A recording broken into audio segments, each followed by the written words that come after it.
Brought to you by Agilus Diagnostics.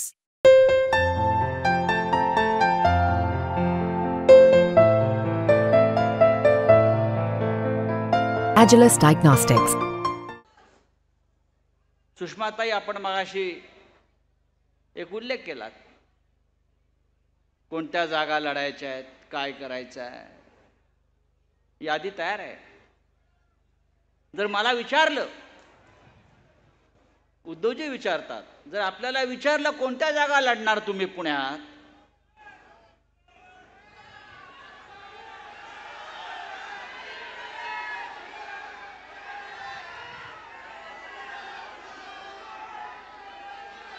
Pune, Maval, Pune जिल्ह्यातली प्रत्येक जागा लढण्याची ताकद शिवसेनेमध्ये आहे. प्रत्येक जागा लढण्याची ताकद शिवसेनेमध्ये आहे. आणि गेल्या 25-30 वर्षामध्ये या प्रत्येक जागेवर कधी ना कधी शिवसेनेचा आमदार जिंकून आलेला आहे. तुम्ही 1-2 जागा घेऊ नका. हा पुणे, आता पहा तुम्ही, गेले काही वर्ष, मी नेहमी सांगतो, गेल्या काही वर्षामध्ये शिवसैनिकांनी दुसऱ्यांच्या पालख्या खूप वाहिल्या. आता शिवसैनिकांना स्वतःसाठी लढायचं आहे. कधी भारतीय जनता पक्षाची पालखी वाहिली, त्यांच्या आमदारांनी निवडून आणले.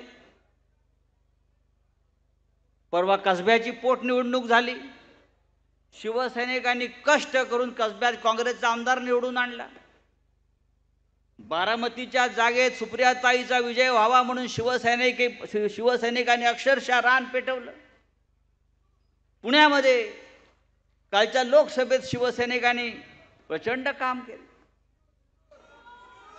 शिरूर मी सांगतोय, पण आता उद्याच्या विधानसभेत शिवसैनिकांनी स्वतःकडे, आपल्याकडे पाहिलं पाहिजे. सगळे आपण महाविकास आघाडीमध्ये जरी असलो तरी आता पहिली पसंती शिवसेना आणि माननीय उद्धव ठाकरे. आम्ही छत्रपती शिवाजी महाराजांच्या फॅन्स क्लबचे मेंबर आहोत, औरंगजेबाचे नाही. हे मी वारंवार सांगतो आणि पुन्हा सांगतो. छत्रपती शिवाजी महाराज इथे जन्माला आले, औरंगजेब गुजरातला जन्माला आलाय. औरंगजेबाची भाषा गुजराती होती, शिवाजी महाराजांची भाषा मराठी होती. शिवसेनेचे आदरणीय पक्षप्रमुख उद्धवजी ठाकरे, समोर बसलेले सर्व शिवसेनेचे प्रमुख नेते, उपनेते, पदाधिकारी, सभागृह ओसंडून वाहत आहे. आणि हा शिवसंकल्प मेळावा सकाळी सुरू झाल्यापासून मी उद्धवजींना सांगू इच्छितो की आपल्या सगळ्या प्रमुख वक्त्यांनी पुण्यातल्या शिवसैनिकांना फार उत्तम मार्गदर्शन केलं. सचिन अहिर असतील, विनायक राऊत असतील, सुषमाताई अंधारे, अंबादास दानवे, भास्करराव जाधव, ह्या सगळ्यांनी एक शिबिर कसं असावं आणि शिबिरामध्ये शिवसैनिकांना कोणती दिशा द्यावी या संदर्भात जोरदार मार्गदर्शन केल्यावर आणि त्यांचं भाषणं सगळ्यांची रंगली, कारण ही खुर्ची रिकामी होती. आता माझ्यासमोर बॉस बसलेले आहेत आणि मला बोलायला लावताय. वाघासमोर शेळीला बांधून ठेवायचं आणि म्हणायचं गर्जना करा.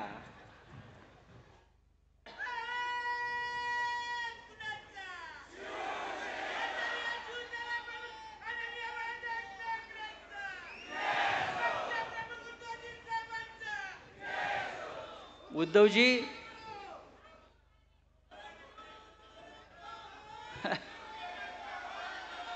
उद्धवजी हसतायत. उद्धवजी हसतायत. मी एका ओळीत सांगेन त्यांचा हसण्याचा अर्थ काय आहे. ये हंसता हुआ चेहरा कुछ लोगों के जलने का कारण है. ये हंसता हुआ चेहरा है कुछ लोगों के जलने का कारण है. महाराष्ट्रात सध्या जी आग लागलेली आहे ती उद्धवजींच्या या हसण्यामुळे लागलेली आहे. एवढं सगळं घडतंय, संकटांवर संकट येत आहेत, संघर्ष होतोय,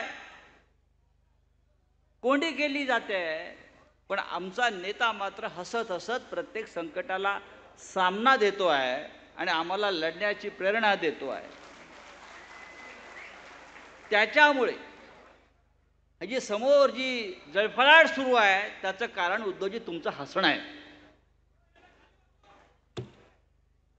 आजचं आपण वातावरण जर पाहिलं असेल, आज सकाळपासून पुण्यातलं, खूप दिवसांनी पुण्यामध्ये हे अशा प्रकारचं वातावरण निर्माण झालेलं आहे. सुषमाताई, आपण मगाशी एक उल्लेख केला, कोणत्या जागा लढायच्या आहेत, काय करायचं आहे, यादी तयार आहे. जर मला विचारलं, उद्धवजी विचारतात, जर आपल्याला विचारलं कोणत्या जागा लढणार तुम्ही पुण्यात,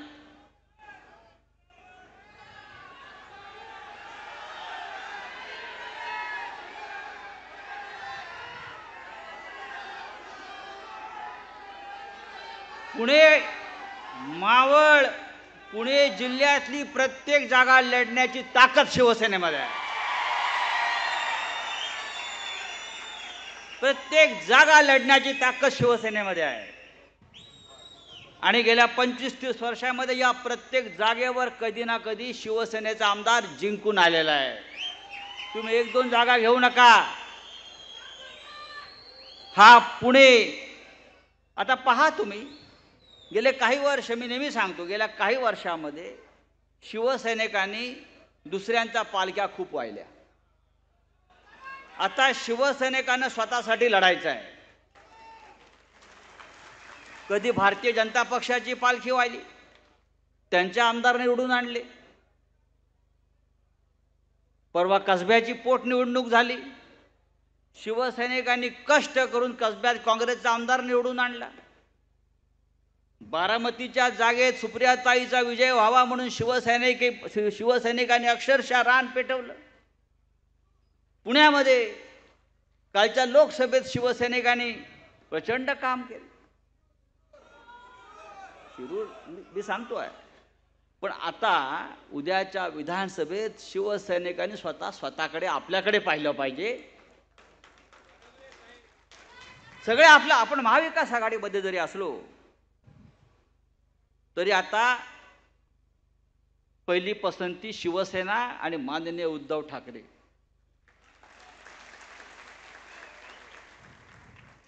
आणि हे आपल्याला करावं लागेल. यासाठी आजचा हा शिवसंकल्प मेळावा आहे. या शिवसंकल्प मेळाव्यातून आपल्याला काय संदेश मिळणार आहे हे माननीय उद्धवजी सांगतील. पण 2 दिवसापूर्वी माननीय उद्धवजींनी या महाराष्ट्रातल्या शिवसैनिकांना एक जो मंत्र दिलेला आहे, जो संदेश दिलेला आहे, तोच घेऊन आपल्याला पुढे जायचं आहे. एक तर तू राहशील किंवा एक तो तू रहेगा नहीं तो मैं रहूंगा, लेकिन महाराष्ट्र में रहेगी शिवसेना ही.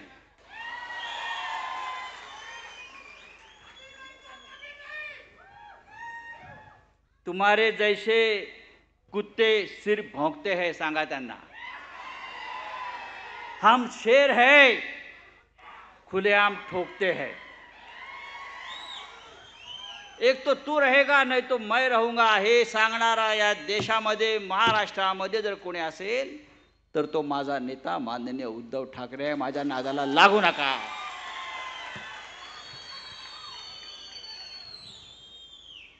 पण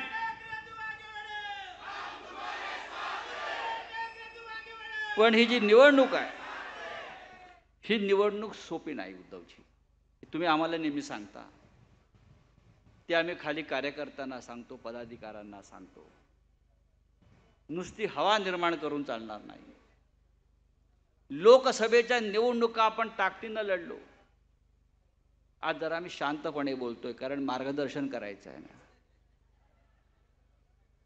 लोकसभेच्या निवडणुका आपण लढलो आणि जिंकलो. तरी मला असं वाटतं की शिवसेनेनं जे यश अपेक्षेलं होतं ते आपल्या वाट्याला येऊ शकलं नाही. कष्ट केले आपण, नवीन पक्ष, नवीन चिन्ह, समोर पैशाची ताकद, दहशतवाद, सगळ्या गोष्टीला आपण पुरून उरलो आणि आपण लढलो.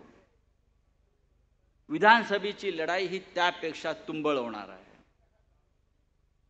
विधानसभेच्या लढाईमध्ये ही आरपारची लढाई होणार आहे. आणि जे आपण म्हणालात, एकतर तू राहशील किंवा मी राहणार आपण, हे जरी खरं असलं तरी आपण राहण्यासाठी प्रत्येकाला छातीचा कोट करून यावेळेला लढावं लागेल. लोकसभेतल्या काही जागांचा निकाल जर आपण पाहिला उद्धवजी किंवा शिवसैनिकांना मी सांगेन, अनेक ठिकाणी महाराष्ट्रात आणि देशामध्ये आपण गाफील राहिलो. नाही तर मोदी गेलाच होता, मोदी तो गयो म्हणायचो मी. काल एक रिपोर्ट आलेला आहे, आपण पाहिला असेल. भारतीय जनता पक्षाचे लोक किंवा हे चोरांचे सरदार किती बारीक पद्धतीनं काम करतात. एक संस्था ADR म्हणून त्यांचा एक रिपोर्ट आलेला आहे आणि तो रिपोर्ट जो असतो, त्यांचा रिपोर्ट हा अत्यंत ऑथेंटिक रिपोर्ट मानला जातो. निवडणुका झाल्यावर देशातल्या सर्व मतदारसंघांचा त्या अभ्यास करतात. मतमोजणी असेल किंवा इतर काही संदर्भ असतील त्याचा अभ्यास करतात आणि ते त्यांचा एक अहवाल देतात. तो अहवाल असं सांगतो की देशातल्या एकूण 538 लोकसभा मतदारसंघात हेराफेरी झालेली आहे. 538 लोकसभा मतदारसंघात जी आपल्या नजरेत येऊ शकली नाही. 538 लोकसभा मतदारसंघात असं आढळून आलं या संस्थेला, प्रत्यक्ष झालेलं मतदान आणि मोजलेली मतं यांच्यामध्ये तफावत आहे. 362 मतदारसंघ असे आहेत, त्यात 362 मतदारसंघ झालेले मतदानाचे जे आकडे आहेत त्याच्यापेक्षा किमान 6.5 लाख मतं कमी दिसत आहेत. 6.5 लाख मतं कमी दिसत आहेत. 176 मतदारसंघ असे आहेत, त्यात साधारण 2 लाख मतं जास्त मोजली गेलेली आहेत. 2 लाख मतं जास्त मोजली गेली आहेत. हा आकडा आपल्याला फार कमी दिसतो आहे. 36 लाख, 2 लाख. पण या महाराष्ट्रामध्ये 4 मतदारसंघ असे आहेत जे आपण अत्यंत कमी मताने हारलेलो आहोत. 50 पासून ते 12,000 आणि 15,000 पर्यंत. लक्षात घ्या. मुंबईतली जागा 48 मतांनी आपण हारलोय.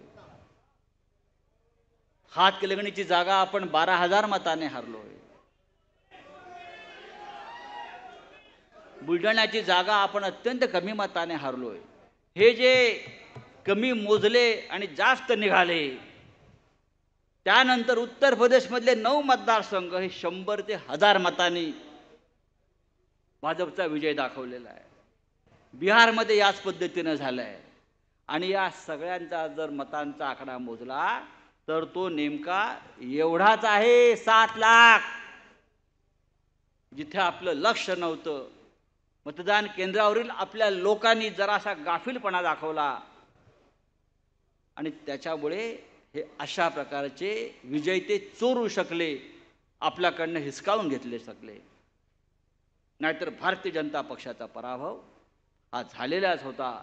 आणि अशा प्रकारचे किमान 35 ते 40 मतदारसंघ या देशामध्ये असे होते जे या 5 ते 6 लाखाच्या ज्या चोरलेली मतं आहेत, लहान लहान लहान लहान लहान लहान, ही त्यांनी आपल्याकडे विजय हा शेवटच्या क्षणी त्यांनी हा मिळवलेला आहे. मी आपल्याला यासाठी सांगतोय, अशा प्रकारचं उद्योग आणि धंदे हे विधानसभेत अधिक मोठ्या प्रमाणात होण्याची शक्यता मला दिसते आहे.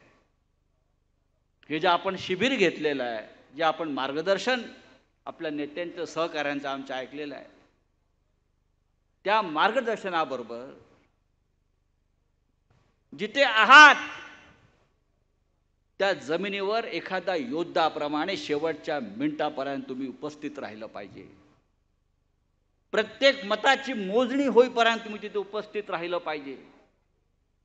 तसं झालं नाही तर हे जे आज माझ्यासमोर आकडे आलेले आहेत आणि त्याच्यातून किमान 35 ते 40 जागा आपल्या हातातून निसटलेल्या आहेत, त्याच्यात शिवसेनेच्या 4 जागा आहेत. लक्षात घ्या, त्या 4 जागा आपल्या हातामध्ये आल्या असत्या तर आपण 14-15 जागा जिंकून या महाराष्ट्रामध्ये पहिला क्रमांकावर असतो.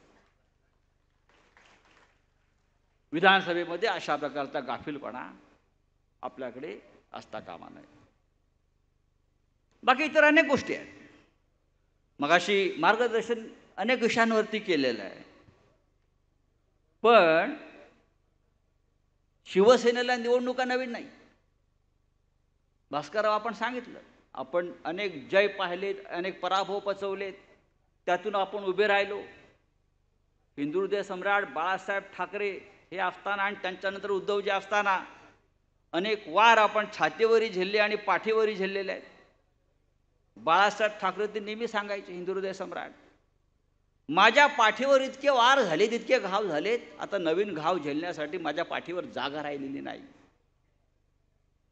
या सगळ्या प्रसंगातून आपण इथपर्यंत आलेलो आहोत. आणि इथपर्यंत येत असताना आपण माननीय उद्धवजींच्या नेतृत्वाखाली जी लढाई, जो संघर्ष आपण करतो आहोत, तो संघर्ष करणं सोपं नव्हतं. उद्धवजीचे काल म्हणाले, जो त्यांचा त्रागा होता, एकतर माझ्या काळजात गेलेला तो शब्द आहे, एकतर तू राहशील किंवा मी राहीन. आणि हीच आपली टॅगलाईन आहे निवडणुका जिंकण्याचे. लक्षात घ्या, हे आपल्या नेत्याच्या तोंडातून निघालेला हा विजयाचा मंत्र आहे, ही लढण्याची ताकद आहे, ही तलवार आहे. उद्याच्या निवडणुकीमध्ये जर आपल्याला जिंकायचं असेल, हा महाराष्ट्र काबीज करायचा असेल, तर एकतर तू राहशील किंवा मी राहीन या जिद्दीनं आपण मैदानामध्ये, या रणांगणामध्ये उतरायला पाहिजे. आणि ही जिद्द पाहिजे, तू जाशील आणि मीच राहीन. हा महाराष्ट्र छत्रपती शिवाजी महाराजांनंतर, डॉक्टर बाबासाहेब आंबेडकरांनंतर कोणावर प्रेम करत असेल, श्रद्धा ठेवत असेल, तर तो हिंदुहृदय सम्राट, शिवसेना प्रमुख बाळासाहेब ठाकरे यांच्यावर. त्यांची शिवसेना आहे. ही एकनाथ शिंदे यांच्यासारख्या चोर लफंग्यांना अशा सहज चोरता येणार नाही, अजिबात नाही. आज या पुण्याच्या भूमीवर जे शिबिर आपण घेतो आहोत, या पवित्र भूमीमध्ये याचं महत्त्व तुम्ही समजून घेतलं पाहिजे. इथून सुरुवात होते आहे. आपण मगाशी सांगितलं, छत्रपती शिवाजी महाराजांनी हिंदवी स्वराज्याचा सोन्याचा नांगर या मातीमध्ये लावला आणि संपूर्ण महाराष्ट्रामध्ये हिंदवी स्वराज्याचं पीक काढलं.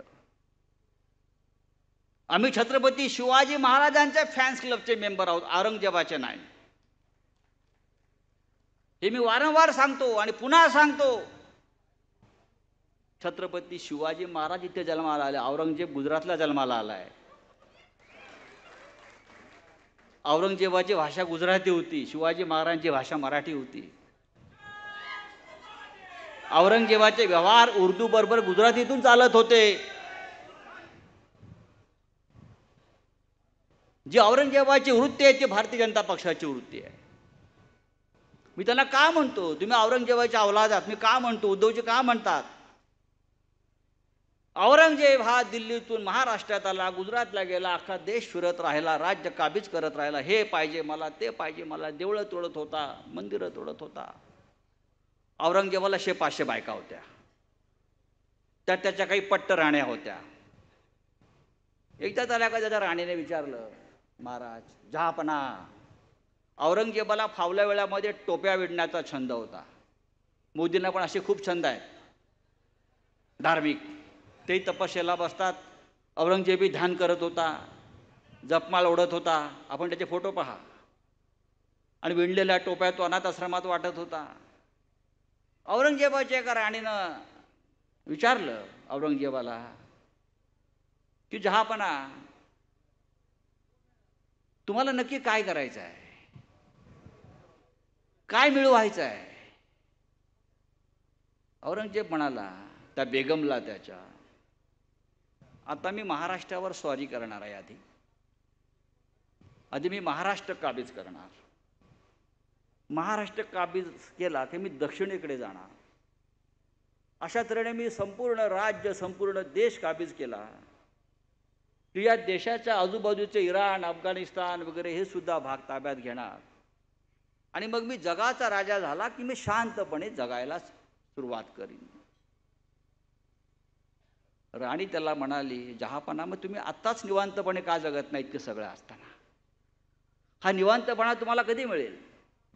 औरंगजेबाच्या आयुष्यात तो निवांतपणा आला नाही आणि या महाराष्ट्रात त्याची कबर खणली गेली.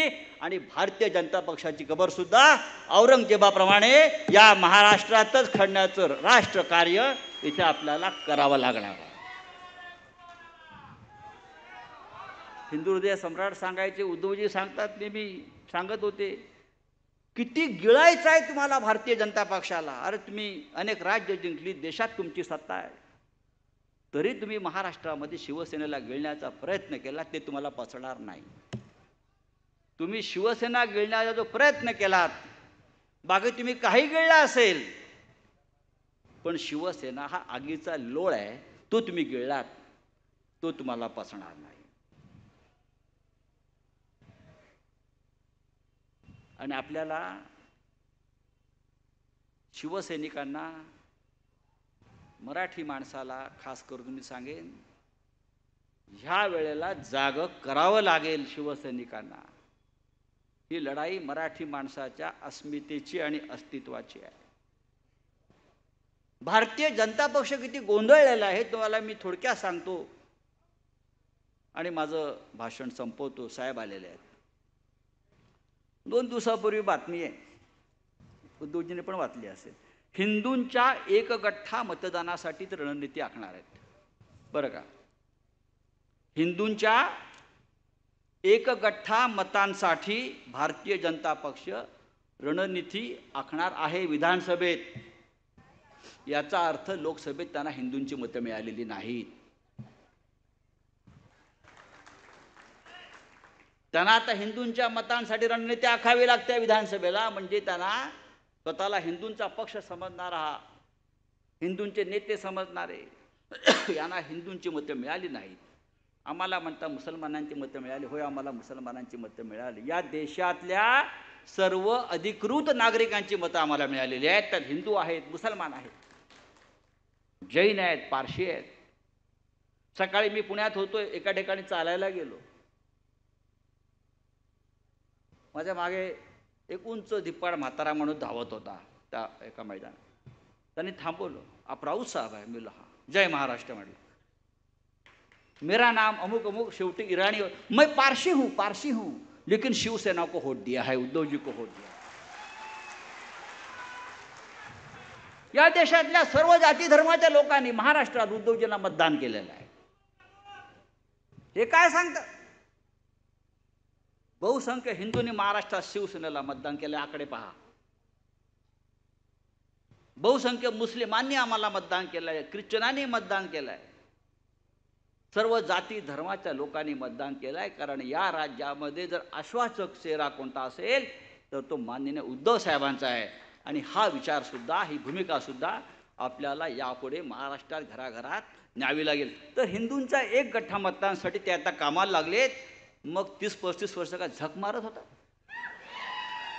याचा अर्थ असा आहे उद्धवजी, तुमच्या सोबत ही शिवसेना होती म्हणून तुम्हाला हिंदूंची मतं मिळत होती.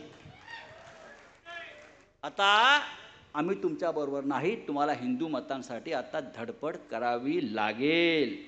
पण जेव्हा हे हिंदू म्हणून मतं मागायला येतील तेव्हा त्यांना प्रश्न विचारला पाहिजे, 10 वर्ष आपली सत्ता या देशामध्ये आपण हिंदूंसाठी काय केलं.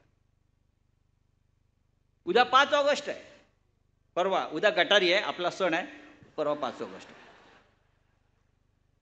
5 ऑगस्टला काश्मीरमधून 370 कलम काढण्याला 5 वर्ष होत आहे.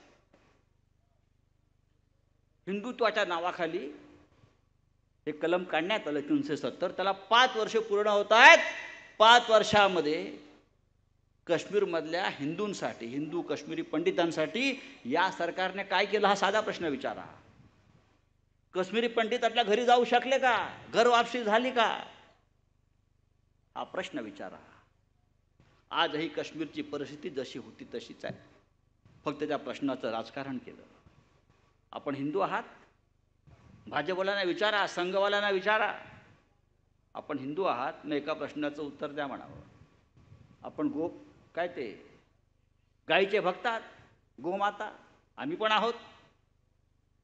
मग गायी कापणाऱ्या, गायीचं मांस एक्सपोर्ट करणाऱ्या कंपन्यांकडून भारतीय जनता पक्षानं 2000 कोटीचा निधी का घेतला? आपण हिंदुत्ववादी आहात. ज्यांनी बीफ कंपन्याकडून, बीफ एक्सपोर्ट करणाऱ्या कंपन्याकडून 2000 कोटी रुपये घेतले ज्या भारतीय जनता पक्षानं, त्यांना हिंदुत्ववादी म्हणण्याचा अधिकार नाहीये. आपण हिंदुत्ववादी आहात. परवा आपल्याकडे जे शंकराचार्य महाराज आले होते, अभिमुक्तेश्वरानंद, त्याने एक उत्तम विषय मांडला. केदारनाथच्या मंदिरातलं 500 किलो सोनं ह्या लोकांनी, भाजपवाल्यांनी गायब केलंय. ज्या केदारनाथच्या गुहेमध्ये नरेंद्र मोदी हे तपस्या करायला जातात, निवडणूक झाल्यावर गुहेत बसतात, तपस्या करतात 15 कॅमेऱ्यांसह, केदारनाथच्या मंदिरातलं 500 किलो सोनं कोणी चोरलं? कुठे गेलं 500 किलो सोनं? हा प्रश्न एक हिंदू म्हणून आपण त्यांना विचारायला हवा. आणि सगळ्यात महत्त्वाचा प्रश्न, अयोध्येच्या रामाचे आपण मालक झाला होतात, आज राम गळक्या छपराखाली कोणी बसवलाय? प्रभू श्रीराम नव्या मंदिरात गळक्या छपराखाली बसलाय. माझं उद्धवजींना आव्हान आहे, उद्धवजी आपण अयोध्येत जाऊन त्या गळक्या छपराखालच्या रामाला आपण पुन्हा एकदा सुरक्षित जागेमध्ये नेण्यासाठी एखादं आंदोलन करावं लागेल. या हिंदूंचा देव, हिंदूंचा राजा, त्याच्या राज्यामध्ये भारतीय जनता पक्षानं गळक्या छपराखाली बसवल्या आहे, छत्री लावलेली आहे. हे किती काळ चालणार? आपण जेव्हा हिंदू म्हणून जेव्हा या गोष्टी करतो तेव्हा नुसतं मतांसाठी हिंदुत्व नाही, हे जे माननीय बाळासाहेबांनी आम्हाला सांगितलं आहे, पोटाचा प्रश्न महत्त्वाचा आहे, नोकरीचा प्रश्न महत्त्वाचा आहे, रोजगाराचा प्रश्न महत्त्वाचा आहे, शेतकऱ्यांचा प्रश्न महत्त्वाचा आहे. सगळ्यात जास्त आत्महत्या शेतकऱ्यांच्या महाराष्ट्रामध्ये होत आहेत आणि विदर्भात होत आहेत. हे सगळे प्रश्न आहेत ना, हे सगळे प्रश्न घेऊन आपल्याला पुढले 2 महिने फिरावं लागेल, जावं लागेल, बोलावं लागेल, उत्तम वक्त्यांना समोर जावं लागेल, गावागावात जावं लागेल. आणि मुख्य म्हणजे एक जिद्द पाहिजे. आपल्या पक्षामध्ये हा मंत्र नको, तू राहशील किंवा मी राहीन, आम्ही सगळे राहू. तिकीट तुला मिळेल की मला मिळेल, नाही तुला बघून घे. नाही, उद्धवजी देतील, तू उमेदवार आहे, आधी सत्ता येऊ द्या, सर्वांना सर्व काही मिळेल. शिवसेना ही सर्वांसाठी आहे. शिवसेना ही सूर्याच्या किरणांसारखी आहे. सूर्याची किरण जसा कंजूसपणा करत नाही उगवल्यावर, ती सगळ्यांसाठी असतात. ती खिडकीतून जातात, ती फटीतून जातात, ती दारातून जातात. असा हा शिवसेनेचा विचार आहे. शिवसैनिकांनी आत्मसात केला पाहिजे. माझ्यासारखा माणूस तृप्त आहे. मी नेहमी सांगतो, मला या पक्षाने इतकं दिलेलं आहे, या पक्षात मला मरण आलं तरी चालेल, पण मी शरण जाणार नाही. या पक्षासाठी जगे राहणार नाही. प्रत्येकाला पक्षानं प्रतिष्ठा दिलेली आहे, जगण्याची जिद्द दिलेली आहे. इथे बसलेले सर्व पक्षाचे नेते, उपनेते, महिला आघाडीच्या नेत्या असतील, पदाधिकारी असतील, युवा सेनेचे पदाधिकारी असतील, पुढल्या 2 महिन्यामध्ये आपापसामधल्या मनातली जळमट्ट पहिली दूर केली पाहिजेत. आणि एक ज्वलंत असा पक्ष जो आज उद्धवजींच्या नेतृत्वाखाली पुन्हा एकदा उभा राहिलेला आहे, ही मशाल आपण पेटत ठेवली पाहिजे. आणि हिंदुहृदय सम्राट बाळासाहेब ठाकरे यांचे ऋण आपल्याला फेडायचे असतील, या महाराष्ट्रावरचे, मराठी माणसावरचे, तर आपल्याला या महाराष्ट्रामध्ये गद्दारांना गाडून, मी हल्ली गद्दारांचा उल्लेखच करत नाही, गद्दार मेलेले आहेत. माझ्या भाषणाखाली गद्दारीचा उल्लेखच नसतो. लोकसभा निवडणुकीमध्ये गद्दारांचं फार स्मशान झालेलं आहे. आता आपली लढाई आहे सत्तेवर येण्याची, महाराष्ट्र काबीज करण्याची, जिंकण्याची. आणि या महाराष्ट्राला लढावं कसं हे सांगण्याची गरज नाही. हा महाराष्ट्र कायम लढत आलेला आहे. आणि या लढणाऱ्या महाराष्ट्राचं कोणी प्रतिनिधित्व करत असेल तर ती फक्त शिवसेना करते, हे लक्षात घ्या. आज या महाराष्ट्रामध्ये माननीय उद्धव साहेबांच्या नेतृत्वाविषयी एक असा विश्वास आहे, जर आपण 288 उमेदवार उभे केले तर आपण किमान 160 जागा जिंकून आणू, अशा प्रकारचं वातावरण आहे महाराष्ट्रामध्ये. पण शेवटी आपण शब्दाला पक्के आहोत. ही महाविकास आघाडी उद्धवजींच्या नेतृत्वाखाली पुढे जाईल. आणि या महाविकास आघाडीचं सर्वोच्च नेतृत्व हे आपल्याच पक्षाकडे राहील. यासाठी सर्वाधिक आमदार शिवसेनेचे निवडून आणणं हे माझ्यासह प्रत्येक शिवसैनिकाचं कर्तव्य आहे. इतकंच मी सांगतो आणि तूर्त आपली रजा घेतो. जय हिंद, जय महाराष्ट्र.